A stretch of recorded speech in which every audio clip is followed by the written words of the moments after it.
You have been in Montreux several times. Always Claude Nobs was part of the adventure. What memories do you keep out of it? Two people who were associated very fondly and deeply with both me as a solo performer, Led Zeppelin, I think, to some degree, and definitely Claude, and that's Daniel Erdweider and Jacqueline d'Envion. And Daniel lives, do you know him? No. Oh my goodness. Well, he worked with Claude. He's a champion skier, really spectacular guy. But he also worked for a while in London for Atlantic Records. Mm-hmm. So he came from the kind of this environment of jazz into England, and then was associated quite a lot with Armit. I mean, my whole link with everything, the sort of common denominator of all things, really, with spirit and just joy, has always been through my associations. Mm-hmm. Last time I saw Armit and Claude was actually here. Really? Yeah. Uh-huh. In one of your last concerts? I was invited to sing at a tribute to Armit Ertegun. Mm-hmm. Claude contacted me and said that there was going to be a night of tribute. And it was very funny because it was very humorous, because Kid Rock came with an entourage which included Armit and also Stevie Nicks. Mm-hmm. And it was dreadful. The two of them did a Led Zeppelin duet. And I mean, can you imagine them singing in harmony together? It was so funny. And of course, Claude and Armit were going, yeah, this is great. Well, I guess it was great for the cameras or whatever it was, but it was very funny. And I spent a good, pleasant evening or two with Claude and Armit at that time.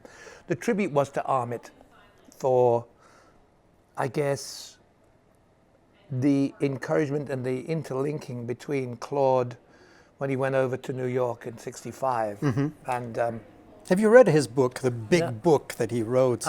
5 huge things that came out. He talks a lot about it too, about his first appearing in. Well, yeah, you know, I mean, it was a very interesting and brave. No, I mean, he was a huge catalyst, Claude, and a great encourager, and not a great singer, you know, but he was like in the thick of the whole thing all the time. And the fact that he made his way into that scene in New York, and I think with Armit and his brother Nessery running the jazz side of Atlantic, it was a perfect marriage. And really, whatever else Claude did, as far as working with other labels and other sparkling entities, I don't know too much about. All I know is the stuff that involved me either being here or Armit's involvement with him, and the whole sort of interesting tea dance between jazz musicians and rock and roll musicians, which was quite something. You know, there's a kind of very interesting social phenomena between jazz and rock, and it's a little bit like, you know, classical musicians looking at us and going. Mm-hmm. We now currently have a guy who plays in the Vortex jazz scene in London, the sort of the end or the beginning of the new post-bebop. He's our drummer, and he's such a snob. It's very funny. So for Led Zeppelin or myself to collide with all these other musicians, the interplay and the chemistry was very funny. And I've always looked upon it as being quite comical myself, and also beautiful, you know, musically. Mm-hmm. Well, Charles Lloyd, for instance, whom he brought as a first jazz musician, you probably knew Charles Lloyd, right, in the 60s, actually was really trying to mix and combining rock and jazz and bringing that together. At that time, it was the early psychedelic years. Yeah, like Don Cherry and people like that, it was really good. And, you know, in America in 1968, we were working a lot on the Bill Graham scene. So we would be playing with Woody Herman, or we'd be in San Francisco playing on the same bill as Rahsaan Roland Kirk, We Free Kings. You know, it was like a melange, which was absolutely spectacular. So the idea of this actually taken off or being encouraged in Montreux by Claude with his diligence and his capacity as a from the clerical side of things, apart from the musical overview, he was a great entrepreneur, and so for that reason he was able to seduce, and he was probably the center of the fulcrum between these two cultures of the very what I would have said was pretty conservative society here. And these guys wandering in with their tenor saxophones and their sort of the John Coltrane school of drama, you know, it's great, really good. But with Claude, I mean, we weren't really, our relationship with Claude was strong, but we weren't part of the jazz festival, you know. I didn't actually become an artist in the jazz festival until after the end of Led Zeppelin, you know. But nonetheless, we worked with Claude 3 times here. We were drawn here, and it's right to say that with that commune down the road on the Route de Chillon, or whatever it is, and there was a kind of contretemps. There was something else going on between the youth movement in Europe and this town in some very strange way. And Claude was very understanding of that, and his sort of relationship with Led Zepp allowed that to flourish, I think. Claude Nobs was your European promoter in 1970, and at that time the name Led Zeppelin was contested by the descendant of Count Ferdinand von Zeppelin. She even wanted to have your Copenhagen concert cancelled. Is it true that the band was billed The Nobs for that concert February 28, 1970? That's true, but we don't really know because we can't remember, and I don't speak to very many people from that time now. Some of them have lost the gift of speech, sadly. But I can't remember whether it was a dedication to our friend Claude or whether it was a reference to the male sex organ, which in colloquial terms in England is the knobs. Called a knob, yeah. Oh my goodness me. We can always cut that out. Whichever way, I'm sure it applied to Claude, no matter what. But it was built, the Nobs, for that evening, huh? People went to the concert to see the Nobs. Well, they knew really secretly that but we can't take in vain the name of that great family.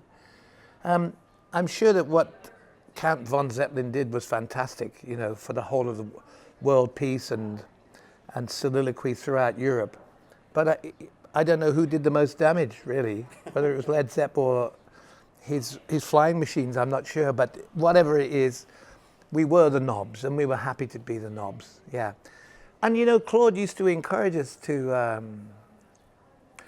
with Jacqueline and Danielle, and it was a good fraternity, and we could bring our families, and we could enjoy mystical treats like raclette and stuff. We were kids, you know. I was 22. Now that you mentioned that, I realize, and I know what you mean. This Daniel, he wrote something about. Was he living in this commune, Daniel? Was he living in this commune near Veto or somewhere at that time? I don't know. Maybe he was. I don't know. Because it seems it rings a bell now. Eventually, now that you mentioned. Yeah, and so I mean, we were welcomed, and as kids, I mean. Really, basically, I was 22 years old, and this is an intriguing and wondrous environment coming from semi-industrial Middle England. So to bring my wife here and to just go, wow, I must be doing very well. You know, it's a beautiful environment. It's so. But tell me about this, what you noticed when you mentioned very truly that it's a mixture between conservatism and in fact, possibility for progressive music to occur, which in fact was quite advanced and yet conservative. How do you explain this mixture of both things? Well, I don't know what the explanation is because I wasn't here a month before and a month after the sort of deluge, so I wouldn't know. all I know was, because we didn't really have too much to do with local society, obviously. They sort of parceled us into cars and took us to rented accommodation on the top of a hill where a cow was mooing and a bell was ringing. But Claude's hospitality and his encouragement was, you know, very, very special. And it was it was such a trip, because in so many places around, especially around America, the kind of conservative element in America, we were treated like animals. You know, I mean, let's not forget that the whole hippie movement was considered to be evil and challenging the, you know, the political structure of America, which it did during the times of the Vietnam War. It tried to move mountains, and so you could be. I walked the streets of Dearborn in Detroit when Detroit was on fire to get lunch. And a car, I remember a Lincoln Continental slowing down and the guy putting the window down and spitting at me because I was scum. But here, you know, with Paris in turmoil and all that stuff going on and London people on the streets, somehow this was like a kind of some very strange and very interesting cultural exchange, which somehow allowed all of us to coexist. But I didn't stay around 2 weeks later to hear what the bric-a-brac was from the Count, what's his name down the road, or the Prince of Schleswig-Holstein who's up the hill somewhere. You have been in Montreux several times. What experience do you have from Montreux? Is this a public that is different from the one you found in other places? Could you notice a difference? I can't remember, to be honest. All I can say is that I knew that it was an international public here. It was as if there was some sort of lodestone that brought us, lots of us here. Once the game began, there was no explanation for it except for energy. And I think the energy and the lure of the combination of Claude's bright and clever thinking, Led Zeppelin's energy and power and reputation, and the need for European kids to find some place where they could actually say, this is our scene here, it was part of the time, you know, sign of the times. It was magnificent, really, you know. And I was very proud to be a part of it. I mean, really, I was just a singer, and the stuff that I experienced was, you know, it's life-changing, really. Those huge surges of energy. And in the middle of it all, Claude was going, yes, they must come back. This is working. And of course it did work. And with the Jazz Festival, I was looking at the people who were playing in 1970.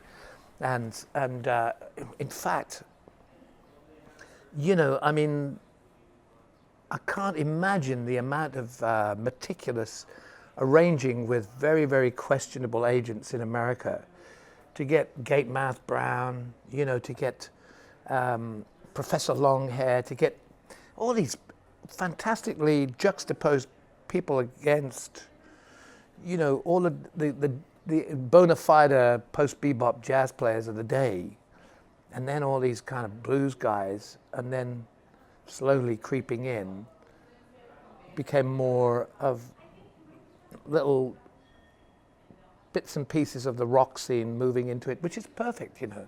You participate in many festivals all around the world. Is there anything special about the Montreux Jazz Festival?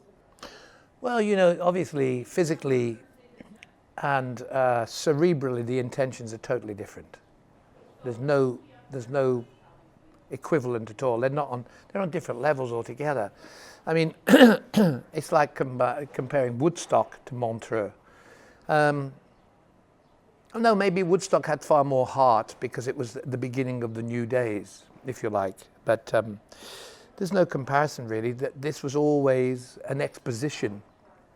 And I mean, I've played here a few times since 1980, since the end of Led Zepp. And again, the detail and the variety, it had to extend beyond jazz. because so many of the exponents were on their way up or down. There wasn't that much, there's great players, but the players with reputation who'd come from the 50s through, had gone. So obviously the thing has to broaden out a little bit. But the locations and the size, when we used to play the Casino, and then on, and now the Stravinsky Hall or whatever it is, they allow a different form of expression for the audience. It's nothing to do with the kind of chaos of a rock festival at all. Mm-hmm. And the thing about those festivals, I played last night in Belfort, and two nights before that in Werchter in Belgium, and you've got the huge artists of the day presenting amazing productions which are mind-boggling. It's Disney World, it's crazy. The free-form elements of what I used to see here was very respectful, demure, and it didn't have any of that flash that I've just been through the last couple of days. And okay, that's fine. It's a different world. But quiet? Would you say a bit quiet type of? Here? Yeah. Would you name it as a bit? Well, no. I think it was trying to go about what it was trying to do, and it worked. When I first played here as a solo artist, I mean, I was kind of chuckling to myself really, because I was desperate in the 80s to try and create a kind of fusion of 60s, 70s music that I'd been associated with contemporary beginnings of that new structure of computer-driven pop. So what I was doing was really very questionable. I believed 100% in it, but the audience found it very difficult, and I was in the middle of these exposés and going, what am I doing here? And Claude made a good fist of it. He tried to pretend he thought it was great, but I think he was going, geez, what is this guy doing now, Yet he always wanted you to come back. I mean, that's he never stopped enjoying what you did continuously up to now. I would say, if he ever hears. I did come back with Jimmy Page in at some point. I can't remember when, in the 90s. Yeah, I think we did a rockabilly. We did a tribute to Shelby Singleton and Sun Records. 2001 actually. You came in 2001 with Jimmy Page here. Did I? And we did it was a rockabilly evening, and it was all right. It wasn't great, But and the next night Dylan played, and those were sort of tangential away from the festival, but running either concurrently or in the same ether, I think. A bit like Led Zeppelin was, I mean, we weren't part of the jazz festival, but we were definitely keeping a relationship with Claude and coming here because we thought that the whole thing was a catalyst for all of us, for the commune, for the people, for ourselves, for Claude. It was a very encouraging family feel. Robert Plant, you are a singer. Your voice is, of course, is unique in the history of rock. Could we talk about the history of your voice? Did you always sing as a boy? Yeah, I did. Yeah, and I was always transported and teleported by the voice. My mom sang constantly in this kind of quasi-operatic style around the house, bouncing. She was the issue of cousins, and she tended to bounce a lot as she sang. And I loved singing, and I used to go to... I just believed I could listen to Mario Lanza, who, was a Hollywood hero, but at the same time, the way that he recorded for RCA, the Student Prince and those sort of things, that kind of quasi-operatic stuff, had so much atmosphere that I wasn't in the position to judge whether he was brilliant or not. I was just moved by that sort of largesse of singing. And then I heard Little Richard and Elvis. There was not very much radio in England that was ever going to be representative of youth culture. I could hear American Forces Network radio coming out of Germany, if I was lucky, at night when I'd finished my homework. And I was always moved by the black voice. So as a kid, I think I leaned really towards all that Chicago R&B, and I fell into the Mississippi, the origins of it, if you like, at least on American soil, a little bit later on. But by the time I was 15, I was in a band singing Jimmy Reed songs, and I was playing washboard in a skiffle group,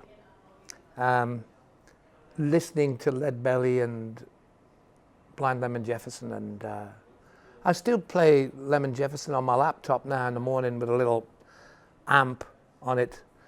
And my lady friend goes, "How long have you been obsessed by this?" And I said, "Probably since the first tears I wept." It's so good, beautiful, you know. So yeah, I've been lucky to be transported by. Did you ever think of a future like the one that you happen to have lived? Did you ever think that, okay, one day I'm just going to be just a singer recognized as one, if not the best singer of rock history? Is this something that crossed your mind ever? Well, you know, it's a very charming thing to say, but you know, even though rock was what it was, everything changes. So there's exponents change like the seasons. And when I was a kid, I overcooked it vocally. I pushed too much. There was no finesse, but I was part of a period of time. And I was in the best possible band on the planet at that time for what that was. So there was a home for me and my youth and my expression then. But things change. So times change, and I've learned down the line, I've learned a lot of things. I'm always very, very keen to be a student of all elements of music. And by not playing too proficiently, I can make judgments based on emotion rather than technique. I think that's really always been the criteria of my raison d'etre, if you like, really. So I made very odd records and very trite records and very strong records, and I think when I went to Tennessee 7 or 8 years ago and I started working with Alison Krauss, I was fortunate because I was invited to play a tribute to Lead Belly. I think Ahmet was there actually, and I shared the stage with Odetta and Harry Belafonte and Clarence Gatemouth Brown, who'd spent time in Montreux. And Alison Krauss joined me, and we did a couple of Lead Belly pieces. And I invited Los Lobos to come, but asked them if they would only bring their Mexican instruments, the acoustic stuff. So ironically, we did a version of Poor Howard, which is on the new record that will come out in September, which is probably long gone by now when you watch this. No. Hopefully not. Yeah. So, yeah, I went to Nashville. I started hanging out there because there was a sort of I was encouraged to go there. There was a different element of musicality there, and the kind of competitive aspects of rock, the rock sort of clientele, the rock persona, has a lot of ego attached to it, and sometimes it's quite destructive. And I'd had enough. I just wanted to go somewhere where people actually were very happy. They'd all come from different backgrounds and come into Nashville to try and create maybe the glorious days of RCA recordings, you know, with Chet Atkins and Floyd Kramer and all those great recordings that were made at RCA. Musicians were drawn there, and I ended up playing with a lot of them and learning to sing in a totally different way. Because I had to sing harmonies with Alison Krauss, and she'd been recording since she was 13 and knew exactly what to do. And she was mesmerized by the fact that I couldn't sing the same line twice. I had no idea of how to hold the same melody line. But I was going to ask you, how did you work on your voice? I mean, there was, you said, you mentioned emotions, and of course it's clear when one hears you, the part of the emotions, but at the same time, let's face it, you have an incredible technique, and the high notes, for instance. But I got rid of them. How did you work on it? Well, I got rid of them. I mean, I kissed them goodbye when I knew my game as that guy was up. You know, you can't use the same boat for the whole of your life. You've got. But still today, Well, now if I hear today, you still go very high sometimes. Yeah, well, I got it back again. So I went back to the big voice. How did you work on your voice?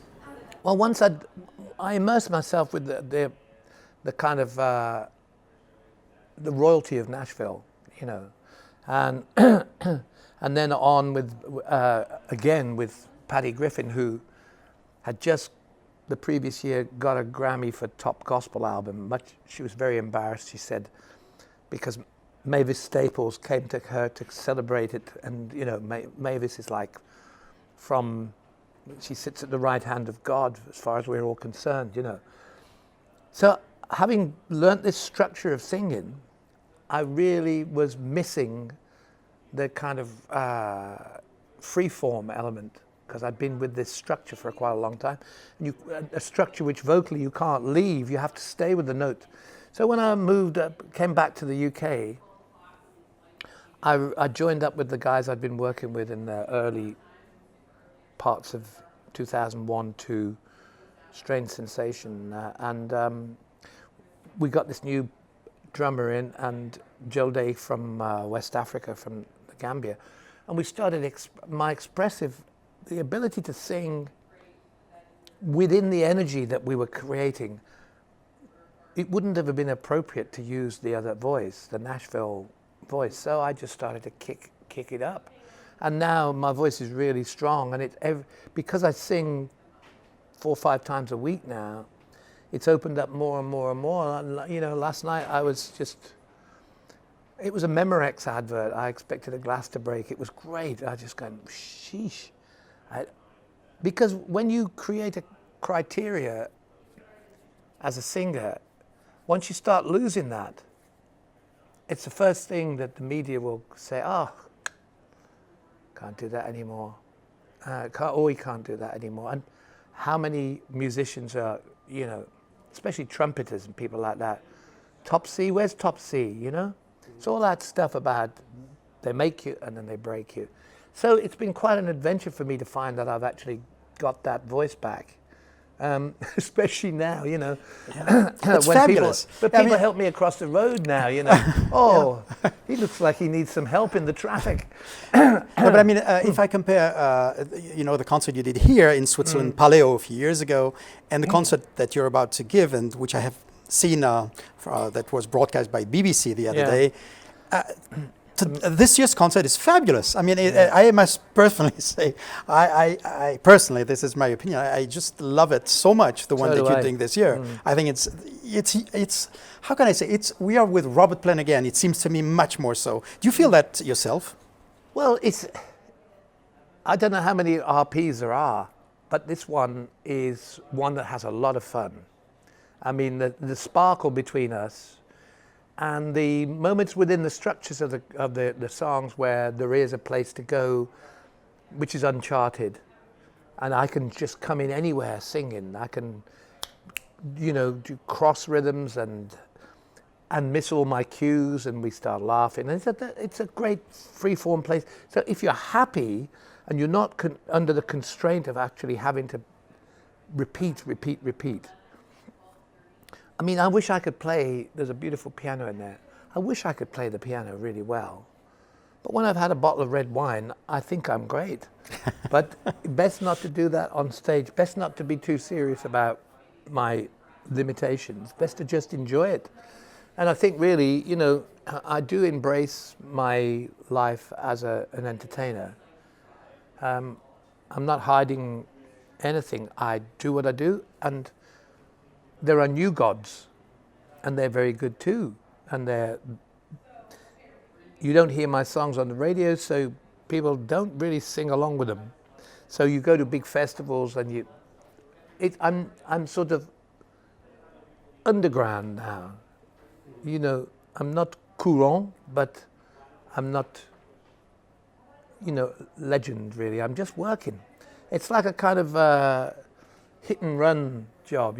Last night we played and it was just tremendous, and we laughed and laughed, and we came off stage and we all sort of group together, and I said, if I never sang again in my life, last night was the best I ever sang, because my heart was so full of joy with this melange. It's great.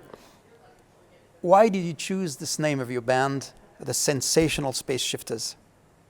But because that's what we are, and I wanted to. My previous adventure with them was Strange Sensation, so sensation carries on. We are moving through different musical genre. I mean, Justin Adams is. He's produced 2 of the Tonaro albums. He's worked with Jar Wobble. He's worked with Sinead O'Connor. He's avoided all the kind of that world of rock cliche. There's nobody in the band that's ever been in a rock band, except for me. And really, I think that Led Zeppelin was way beyond a rock band. Paige and I traveled a lot through Morocco and Thailand and India and recorded ourselves and recorded other people everywhere. So I was in a particularly interesting group in those days. So to be with these guys now, when none of them have chosen that obvious brain-numbing path, means that none of us see the obvious rock proposal, which means that we have a really delightful time. We can be very, very heavy without actually going back to any of the old cliches. In your band, there's a Gambian musician, and we can see this African influence. Where does your attraction for African music come from? Well, I'm not a world musician, although I've masqueraded occasionally as being part of world music festivals and stuff. I'm basically one of those birds that sees something sparkle and flies down and steals it. And so I've had a romance with the rhythms of the Atlas Mountains in Morocco, and with the vocal scales that are there, and especially the music of the Atlas, the Berber music. It's really very compelling to me, and it's not a delicate, gentle expression. It's ferocious. It's really quite something. It's not the coffee table side of enjoying music from another culture. It's the kind of compulsion and a lot of the time now that when we play live, it's all about those rhythms with the bendias from North Africa. We all play them, and it's so. I mean, I'm sure that we could be employed to help the Gnawa in Morocco to clean up the vibrations in people's houses if we just went through playing away and come out the other side and everybody feel okay, I mean, that's really what music should be. It doesn't have to be just a study in dexterity. And so I think I was drawn to that. I've been going to North Africa now for over 40 years, so, I'm picking it up. In your new album, there's a very tender song called Rainbow. Where does the inspiration come from? Well, lyrically, I'm basically bailing out of any responsibility for anybody else's emotions. I'm just offering my hand when all the trauma is over. It's kind of quite glib, really. I just basically will do anything I can to make people feel okay, but don't expect me to save the day. Uh-huh. It's when I explained it to a lady friend of mine, she said, oh dear. She thought it was